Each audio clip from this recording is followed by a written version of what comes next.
Bismillahirrahmanirrahim. Assalamualaikum warahmatullahi wabarakatuh. Innal hamdalillah nahmaduhu wa nasta'inuhu wa nastaghfiruh wa na'udzu billahi min syururi anfusina wa min sayyiati a'malina. May yahdihillahu fala mudilla lahu wa may yudlil fala hadiyalah. Asyhadu an la ilaha illallah wahdahu la syarikalah wa asyhadu anna Muhammadan 'abduhu wa rasuluhu la nabiyya ba'da. Pertama-tama, marilah kita ucapkan syukur kepada Allah Subhanahu wa taala atas segala rahmat, nikmat serta inayahnya yang diberikan kepada kita semua sehingga kita bisa melaksanakan perkuliahan online pada hari ini dengan keadaan sehat walafiat. Selawat serta salam tak lupa kita aturkan kepada Nabi besar Muhammad sallallahu alaihi wasallam. Berkat beliau kita mengenal agama Islam, agama rahmatan lil alamin. Teman-teman sekalian yang saya hormati, pada kesempatan kali ini kita kembali lagi dengan mata kuliah hukum adat ya teman-teman. Kita pada kesempatan kali ini akan membahas tentang organisasi masyarakat hukum adat ya.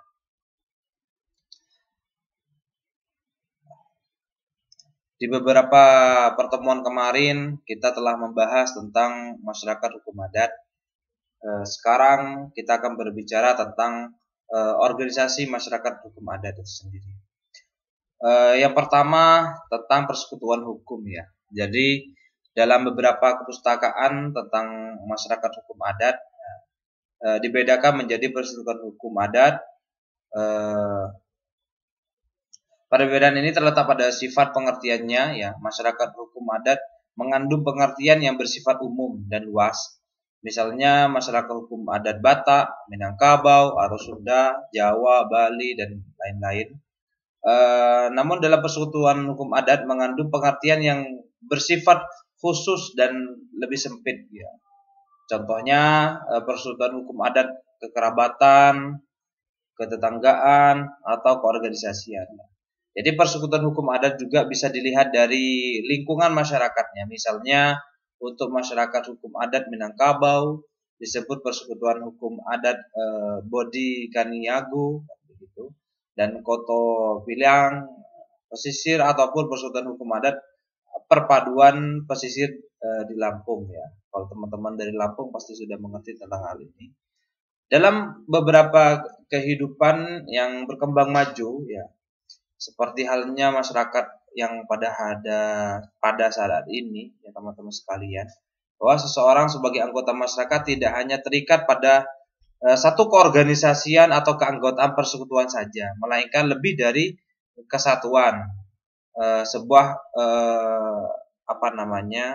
persekutuan di masyarakat hukum adat, karena memang arus dinamisme dari perpindahan penduduk ya, dinamisme dari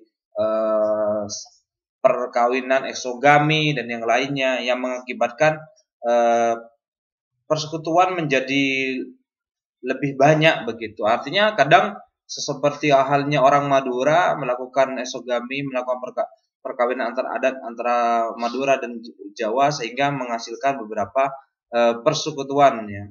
Seperti sana sedulur atau sanak saudara begitu. Seperti halnya persekutuan kekerabatan ya, anggota persekutuan ketetanggaan atau lembaga sosial desa dan yang lainnya. Dan anggota persekutuan keorganisasian atau golongan ya, seperti partai politik, perkumpulan dan perkumpulan yang lainnya yang memang diatur di dalam undang-undang di Indonesia itu sendiri, ataupun keorganisasian ini adalah sebuah ejawantah dari lembaga ataupun organisasi yang tumbuh dan berkembang di tengah-tengah masyarakat hukum adat itu sendiri. Nah, itulah yang kita sebut sebagai persekutuan hukum. Persekutuan hukum ini, teman-teman, sebagai rumah ya, rumah bagi masyarakat hukum adat ya, agar nantinya juga rumah ini bisa dirawat ataupun juga bisa berkembang di tengah era globalisasi ini. Karena kalau kita tidak punya rumah di dalam organisasi adat ini, maka yang akan terjadi adalah budaya-budaya kita itu tergerus oleh berdatangan berbagai budaya. Kita tahu bersama bahwa teman-teman melihat dari budaya-budaya yang semakin cepat ya berkembang di tengah-tengah masyarakat, dan budaya-budaya arus budaya yang dari luar negeri yang masuk ke Indonesia lewat media, lewat informasi internet dan yang lainnya. Bahkan kita seakan-akan tidak mempunyai karakter budaya sendiri begitu.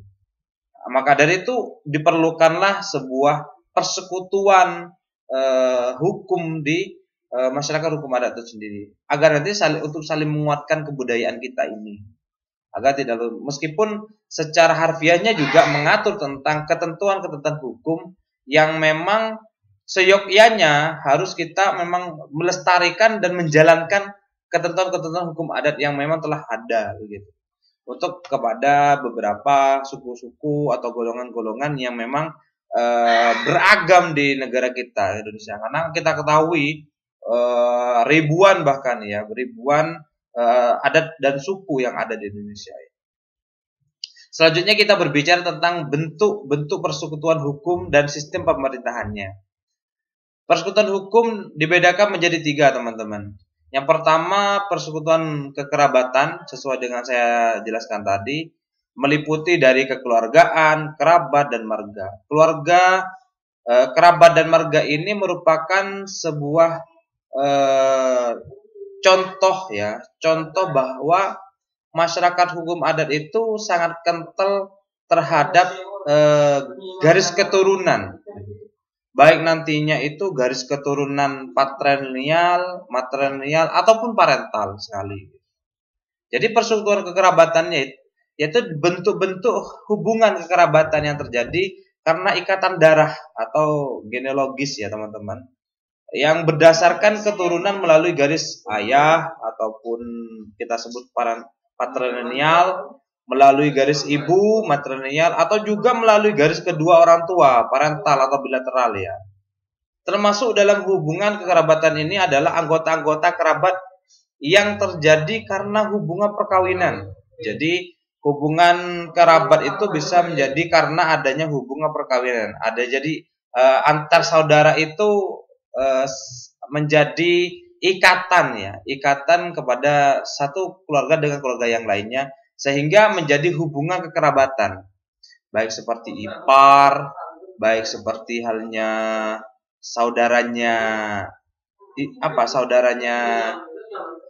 sepupu dari ipar gitu. Itu kan sambungan ikatan adat ataupun ikatan kekerabatan yang melalui perkawinan seperti itu teman-teman. Dan ikatan adat begitu, bersaudara angkat atau sebagai saudara angkatnya, seperti yang pengangkatan anak sesuai dengan ketentuan adat. Persekutuan kekerabatan mempunyai tata tertib adat dan pimpinan sendiri, bahkan ada kalanya mempunyai harta bersama untuk kepentingan bersama. Bahkan di dalam persekutuan kekerabatan ini teman-teman, seperti halnya yang saya sebutkan tadi ya, tentang masyarakat Minangkabau ataupun masyarakat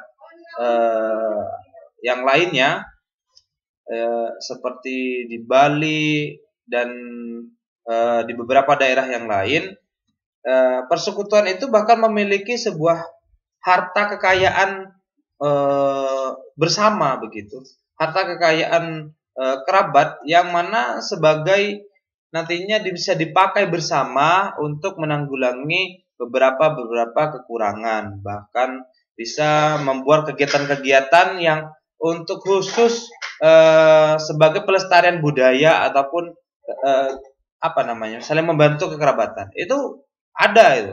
Yang paling getol itu seperti halnya masyarakat Minangkabau di Padang.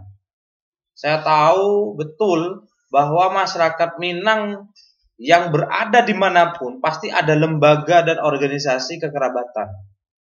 Di Jember aja itu ada. Salah satunya seperti yang kemarin disampaikan oleh Kajari kita, Bapak siapa saya lupa namanya, tapi beliau itu selaku sebagai ketua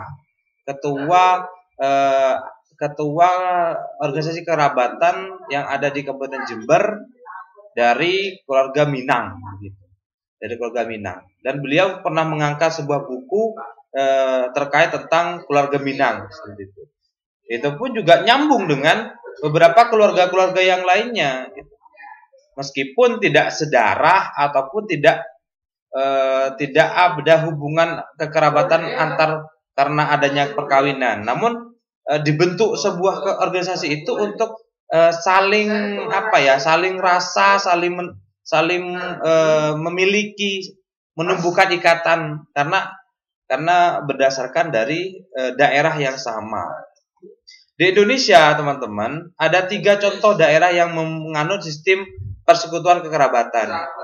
Di daerah Batak ya, yang persekutuan kekerabatannya bersifat patrilineal, dalam menyatakan kerabat satu keturunan patrilineal ya. Menurut garis keturunan bapak ya, diistilahkan sebagai istilah marga.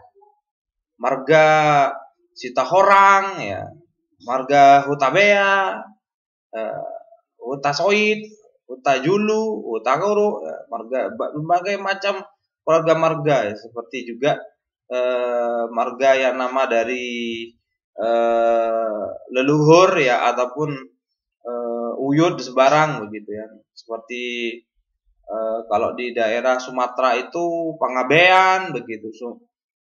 Simatupang, Siregar, Nasution, Lubis, dan berbagai marga yang lainnya. Kalau di Madura itu seperti halnya Bani ya. Kalau di Madura itu seperti Bani ya. Kalau di daerah saya itu seperti Bani Hashim begitu, dan beberapa bani lainnya. Kalau bani itu memang lebih kepada Islam ya, kekeluargaan Islam. Tapi kalau Madura langsung itu ya telah tercampur dengan beberapa bentuk kekerabatan yang ada di daerah Jawa Timuran ini. Di daerah Lampung ya, dalam menyatakan kerabatan satu keturunan menurut garis keturunan bapak ataupun patrilineal dipakai istilah buai. Nama-nama buai itu berasal dari nama bapak asal. Misal buai Nuai, buai Unyi, buai Nuban, dan sebagainya. Juga ada istilah penyimbang. Penyimbang ini artinya seorang yang dihormati. Nyimbang artinya yang mewarisi ya, yang dipakai untuk menyebutkan kepala atau suatu ketua ya, kelompok keturunan. Misal penyimbang buai untuk kepala keturunan. Dan berbagai yang lainnya bisa teman-teman baca sendiri di daerah masyarakat Lampung. Ya, dan ketiga yang terakhir ada di daerah Minangkabau. Minangkabau ini banyak sekali ya kalau berbicara tentang sistem persekutuan kekerabatan ya. Yang persekutuan kekerabatannya menganut sistem matrilineal. Ini kebalikan dari patrilineal. Kalau masyarakat Sumatera, Batak itu menganut sistem patrilineal, sedangkan kalau Minangkabau itu lebih kepada matrilineal. Jadi persekutuan kekerabatannya mengenarik garis keturunan dari ibu asal. Yang biasa dipakai yaitu seperti perut ya. Perut sebuah raut yang dikepalai oleh penghulu yang dipilih dari anggota kerabat ya, pria yang dianggap cakap. Itu ada 3 hal ataupun 3 contoh daerah yang menganut sistem persekutuan kekerabatan. Selanjutnya persekutuan ketetanggaan, kampung atau desa, dusun, kuria, nagari, marga, dan yang lainnya. Kalau ini lebih kepada wilayah ataupun teritorial ya, teman-teman. Jadi kalau kemarin kita membahas tentang dari asas garis keturunan dari genealogis atau keturunan darah, garis keturunan darah ataupun garis keturunan keturunan dari bapak atau ibu begitu, dan atau kedua-duanya. Kalau persekutuan ketetanggaan lebih kepada daerah ataupun teritorial. Persekutuan ketetanggaan mengandung arti hubungan berseberangan rumah atau ikatannya didasarkan atas rasa keluargaan antar sesama anggota karena mendiami suatu kesatuan tempat ya, atau teritorial kediaman di pekedukuhan. Kalau pedukuhan itu di dusun ya, perdusunan gitu. Atau desa, lebih desa. Bisa lebih lingkupnya lebih jauh seperti halnya kecamatan begitu. Peribahasa Jawa mengatakan bahwa dudu sanak, dudu kadang, ning yen mati melu kaelangan. Artinya di sini teman-teman, sanak bukan saudara, bukan jika ada yang mati merasa ikut kehilangan. Makna yang tersirat yang dari kata-kata ini bukan seorang saudara kandung gitu ya, saudara kandung ataupun saudara segaris keturunan, tapi ketika ada sebuah kepergian itu merasakan kehilangan banget gitu.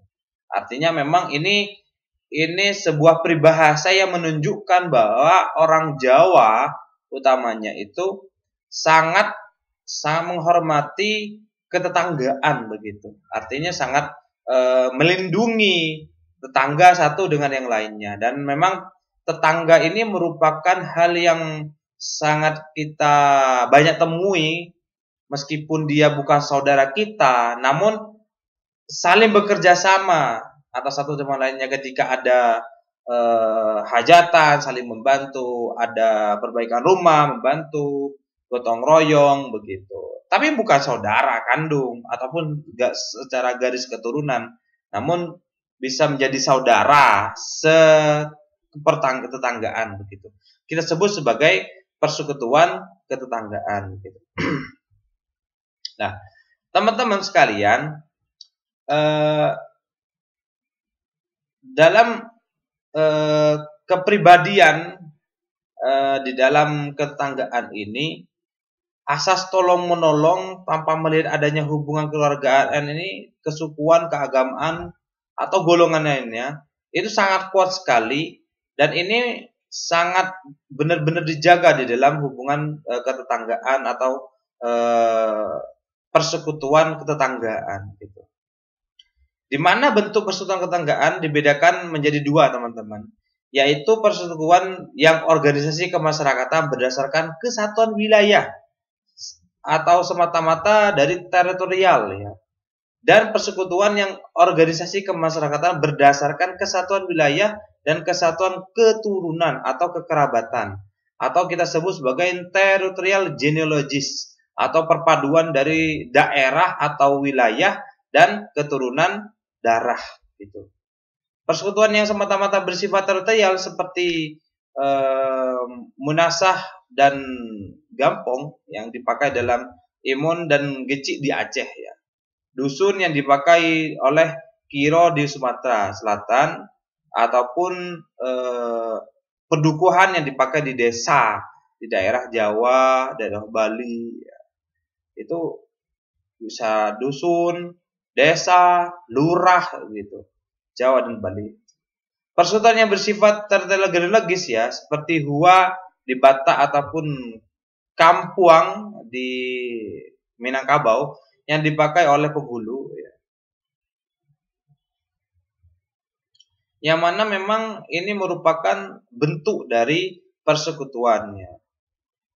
Adanya dua macam bentuk persekutuan ketetanggaan ya, menyebabkan adanya dua macam sistem kepemimpinan di desa. Desa yang berdasarkan kesatuan wilayah, kepemimpinan desa dipegang oleh kepala desa yang sekaligus menjadi ketua lembaga musyawarah di desa yang kita sebut sebagai LMD atau BKD gitu, Badan BMD, Badan Musyawarah Desa begitu. Yang bertindak sebagai kepala adat, jadi pengganti sebagai kepala adat. Jadi kalau kita di Jawa itu kan banyak ya masyarakat desa ya dikepalai oleh kepala desa ya. Itu sebagai juga pengganti kepala adat kan. Tapi kepala adatnya itu lebih demokratis yang dipilih langsung oleh rakyat. Kalau kepala adat dulu kan turun temurun begitu teman. Sedangkan desa yang tidak hanya berdasarkan kesatuan wilayah tetapi juga kesatuan kerabat atau adat, kepemimpinan desa dipegang oleh kepala desa dan kepemimpinan adat dipegang oleh kepala adat dengan musyawarah adat masing-masing. Artinya di sini ada perpaduan antara kepemimpinan adat tetap dipegang oleh kepala adat, untuk kepemimpinan desa atau secara pemerintah desa, pemerintah paling terkecil di Indonesia tetap dipegang oleh kepala desa. Namun di dalam memutuskan sesuatu ada sebuah musyawarah yang dilakukan bersama-sama antara ketua adat dan adat. Ini yang disebut sebagai desa yang tidak hanya berdasarkan kesatuan wilayah, tetapi juga kesatuan kerabat atau adat itu sendiri. Selanjutnya kita berbicara tentang persekutuan keorganisasian, atau baik itu perkumpulan sosial, budaya, agama, sosial, ekonomi, dan politik. Persekutuan keorganisasian adalah hubungan keanggotaan dalam suatu organisasi atau perkumpulan, di mana para anggotanya terikat satu sama lain berdasarkan rasa kekeluargaan karena terhimpun dalam satu kesatuan organisasi. Organisasi atau perkumpulan dapat dibentuk sederhana yang tidak teratur dan modern yang teratur dengan memakai anggaran dasar dan anggaran rumah tangga yang tertulis. Misalnya seperti perkumpulan keagamaan, NU, Muhammadiyah, Persis, terus apa lagi ya, bermacam bagai lainnya, banyak tapi sebenarnya ya. Kalau seperti seni budaya, perkumpulan pelaku seni begitu, perkumpulan pengrajin, burung, atau muda-mudi olahraga seperti IPSI, Ikatan Pencaksilat Indonesia, terus seperti PSSI, Persatuan Sepak Bola Indonesia kalau olahraga, ataupun UFC, badminton, dan yang lainnya. Nah, baik itu pun juga golongan seperti politik, partai politik, parpol gitu. Istilah perkumpulan yang berasal dari kata kumpul ya, yang berarti bersama-sama ya, menjadi satu. Kumpulan artinya sekelompok yang telah berkumpul, sedangkan perkumpulan berarti tempat berkumpul atau tempat terhimpun menjadi satu. Di Indonesia terdapat banyak perkumpulan dengan berbagai nama ya teman-teman. Menurut tujuan perkumpulan, nama, tempat atau pimpinannya dan sebagainya. Perkumpulan sendiri dalam keagamaan yang sederhana sering tidak memakai nama tertentu, misalnya pengajian. Artinya tidak harus ada sebuah perkumpulan yang memang memakai nama tertentu seperti NU, tapi kegiatannya seperti pengajian, ada perkumpulan pengajian yang ada di rumah-rumah, di desa-desa, di daerah wilayah perkotaan dan lainnya. Yang memang tujuan dari perkumpulan itu untuk memperkuat kekeluargaan sedaerah asal. Bisa juga memperkuat daerah asal seperti halnya yang saya sebutkan tadi, ketika seseorang berasal dari Minangkabau membuat sebuah organisasi kekerabatan di daerah yang di luar dari daerah Minangkabau, seperti di Jawa begitu ada persatuan keluarga Minang, dan seperti sebenarnya orang Madura berada di Malaysia, berada di Sumatera membuat sebuah persatuan kekeluargaan Madura. Kalau di orang Jawa itu kalau di perkumpulan di organisasi biasanya seperti Yongma, Yong Madura, Pemuda Madura begitu, yang sangat terkenal sekali begitu teman-teman. Ini tujuannya yaitu memperkuat kekeluargaan sedaerah atau sesuai daerah teritorial yang sama gitu. Di Indonesia sangat banyak sekali organisasi-organisasi gitu. Perkumpulan juga disebut dengan himpunan ataupun komite, seperti organisasi kemahasiswaan seperti PMII, HMI, Himpunan Mahasiswa Islam ya, IMM, Ikatan Usaha Muhammadiyah, terus apa lagi banyak ya, GMNI, Gerakan Mahasiswa Indonesia begitu. Itu merupakan sebuah bentuk perkumpulan yang namanya itu berbeda, bukan perkumpulan tapi lebih kepada himpunan ataupun komite. Semua bentuk organisasi yang beraneka ragam mempunyai pemerintahan organisasi sendiri yang berdiri sendiri, pengurusnya yang tetap dan teratur berdasarkan hukum adatnya masing-masing. Jadi, organisasi adalah suatu sistem susunan hubungan-hubungan antar pribadi di mana hubungan-hubungan itu berlaku menurut hukum adat terlepas dari hukum ketatanegaraan yang secara umum begitu. Beberapa pendapat sarjana hukum mengartikan tentang persekutuan hukum adat sebagai berikut, teman-teman. Yang pertama dari Bapak Suroyo WP ya, menyebutkan bahwa persekutuan hukum adat ya adalah suatu kesatuan yang mempunyai tata susunan yang teratur dan kekal serta memiliki pengurus sendiri dan kekayaan sendiri, baik kekayaan material maupun imaterial. Makna dari kekayaan material ini dan imaterial ini maknanya adalah baik itu kekayaan yang bersifat saldo uang ataupun sebuah bidang tanah, bidang barang bergerak atau tidak bergerak begitu. Kalau barang bergerak seperti mobil dalam satu kepemilikan dalam persekutuan hukum adat itu sendiri.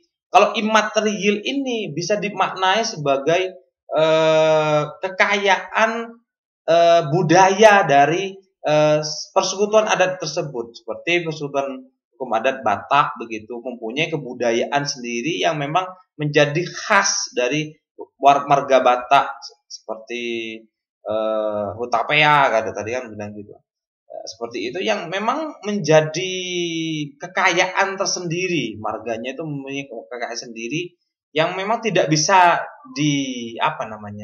tidak bisa berwujud sebagai harta kekayaan, namun berwujud sebagai imaterial atau bukan harta ya, seperti kebudayaan khas dari daerah masing-masing tersebut ya. Sedangkan dari Jaren Serageh menyebutkan persekutuan hukum adat adalah sekelompok orang-orang sebagai satu kesatuan dalam susunan yang teratur, yang bersifat abadi dan memiliki pimpinan serta kekayaan baik wujud maupun tidak berwujud dan mendiami alam hidup di atas wilayah tertentu.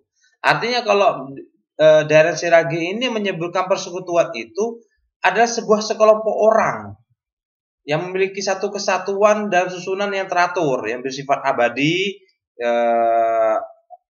karena memang akan digerakkan terus-menerus hingga akhir zaman begitu. Organisasi itu tidak akan berhenti di situ kecuali organisasi-organisasi pengkhianat ya. Organisasi pengkhianat itu kan seperti G30S PKI seperti PKI yang memang bisa dibubarkan oleh pemerintah tersendiri karena sudah keluar dari aturan hukum di Indonesia. Yang memiliki harta kekayaan berwujud atau tidak berwujud sesuai dengan yang saya sampaikan tadi, seperti kekayaan material ataupun imaterial. Itu seperti kekayaan yang berwujud ya seperti hanya tanah ataupun uang atau saldo uang begitu, dan ataupun yang imaterial itu seperti yang tidak berwujud, yang seperti kebudayaan, kekhasan, seni tari dan yang lainnya. Beda juga dengan Van Vollenhoven ya, menyebutkan bahwa persekutuan hukum sebagai suatu masyarakat hukum yang menunjukkan pengertian-pengertian kesatuan-kesatuan manusia yang mempunyai tata susunan yang teratur, daerah yang tetap, penguasaan atau pengurusan dan harta kekayaan. Nah, itu seperti yang disebutkan Van Vollenhoven itu. Dan beda lagi dengan Ten Haar bahwa beliau menyatakan persekutuan hukum adat adalah kesatuan manusia yang teratur, menetap di suatu daerah tertentu, mempunyai penguasaan dan mempunyai kekayaan yang berwujud ataupun tidak berwujud, di mana para anggota kesatuannya masing-masing mengalami kehidupan dalam masyarakat sebagai halnya yang wajar menurut kodrat alam, dan atau tidak seorang pun di antara para anggota itu mempunyai pikiran atau kecenderungan untuk membubarkan ikatan yang telah tumbuh atau meninggalkan dari arti melepaskan diri dari ikatan itu dan untuk selama-lamanya. Contohnya, persutan hukum adat dapat dilihat di beberapa masyarakat Minangkabau, seperti famili di Minangkabau yang hingga saat ini masih ada, yang sudah saya jelaskan tadi. Suatu kesatuan lainnya seperti umpamanya famili lain dari desa Nagari, orang-orang asing dari luar, kesatuan ataupun pemerintah yang lebih atas begitu. Dan beberapa contoh persekutuan hukum adat lainnya. Artinya teman-teman, persekutuan hukum adat ini adalah sebuah organisasi begitu ya. Saya katakan sebagai organisasi yang menaungi kekerabatan, baik itu secara genealogis ataupun secara teritorial. Baik itu kekerabatan karena hubungan darah ataupun kekerabatan karena daerah wilayah yang sama. Sesuai dengan yang telah saya sampaikan mulai tadi, adanya sebuah organisasi yang tiap-tiap daerah ya, bukan dari asal daerahnya. Seperti halnya orang Madura yang berada di Sumatera membentuk organisasi di sana dan membentuk organisasi kekerabatan orang Madura begitu. Yang kita sebut sebagai Yongma begitu teman-teman. Jadi itulah yang disebut sebagai persekutuan hukum adat yang ada di Indonesia, yang memang mempunyai susunan organisasi tersendiri, juga memiliki harta kekayaan, baik itu material ataupun imaterial, baik itu berwujud atau tidak berwujud, dan juga memiliki sebuah struktur organisasi yang tersusun, baik itu seperti ketua, BPH, sekretaris, bendahara dan yang lainnya. Yang memang dibentuknya sebuah susunan persekutuan hukum adat itu untuk menjalankan kebiasaan-kebiasaan di dalam hukum adat itu ya utamanya, dan juga untuk mempertahankan dari arus globalisasi kebudayaan luar. Jadi biar tidak menjadi akulturasi percampuran budaya sehingga hilang dan pudar budaya asli mereka itu sendiri dari satu daerah, baik itu dari satu daerah ataupun baik dari satu keturunan gitu. Jadi memang kita tidak bisa memungkiri teman-teman bahwa persekutuan adat ini merupakan cara yang sangat ampuh sekali untuk mempertahankan yang namanya kebudayaan atau kebiasaan-kebiasaan di dalam hukum adat yang memang menjadi nilai tradisional ataupun nilai yang marwahnya sangat kita idam-idamkan begitu. Karena kalau kita mengasumsikan dari budaya-budaya luar yang memang tidak sesuai dengan kebiasaan-kebiasaan dari orang-orang Indonesia itu sendiri ya. Kalau kita sudah tergerus dengan budaya-budaya luar seperti budaya-budaya barat, ya memang kadang tidak masuk logika kita sana. Cuma anehnya banyak masyarakat kita itu yang tergerus dan menjalankan budaya-budaya hal seperti itu gitu. Kalau budaya-budaya asli kita ya teman-teman, itu semuanya tertutup seperti halnya dengan budaya-budaya Islam gitu, budaya-budaya Islam yang disampaikan di tengah-tengah masyarakat begitu. Jadi ketika kita ada akulturasi dari Barat kepada Indonesia, budaya Indonesia, sehingga banyak perubahan-perubahan. Jadi kalau kita lihat di jalan, di gang-gang perumahan, banyak sudah orang-orang yang sudah tidak memakai budaya-budaya ataupun memahami konteks dari budaya tersebut, karena merasa budaya itu merupakan sebuah kemunduran pola berpikir begitu, ataupun bukan modernisasi, tidak memahami bahwa konteks budaya sebenarnya itu sebagai kekayaan, kekhasan yang memang dimiliki setiap daerah yang berbeda-beda. Namun kebanyakan dari budaya-budaya itu menunjukkan sebuah etika dan perilaku yang baik, yang memang secara moralitas itu merupakan budi pekerti yang sesuai dengan tatanan dan susunan dari agama ataupun negara yang diharapkan. Ya, sehingga memang kalau kita melihat banyak pada saat ini pergerusan budaya-budaya yang menjadi pudar begitu.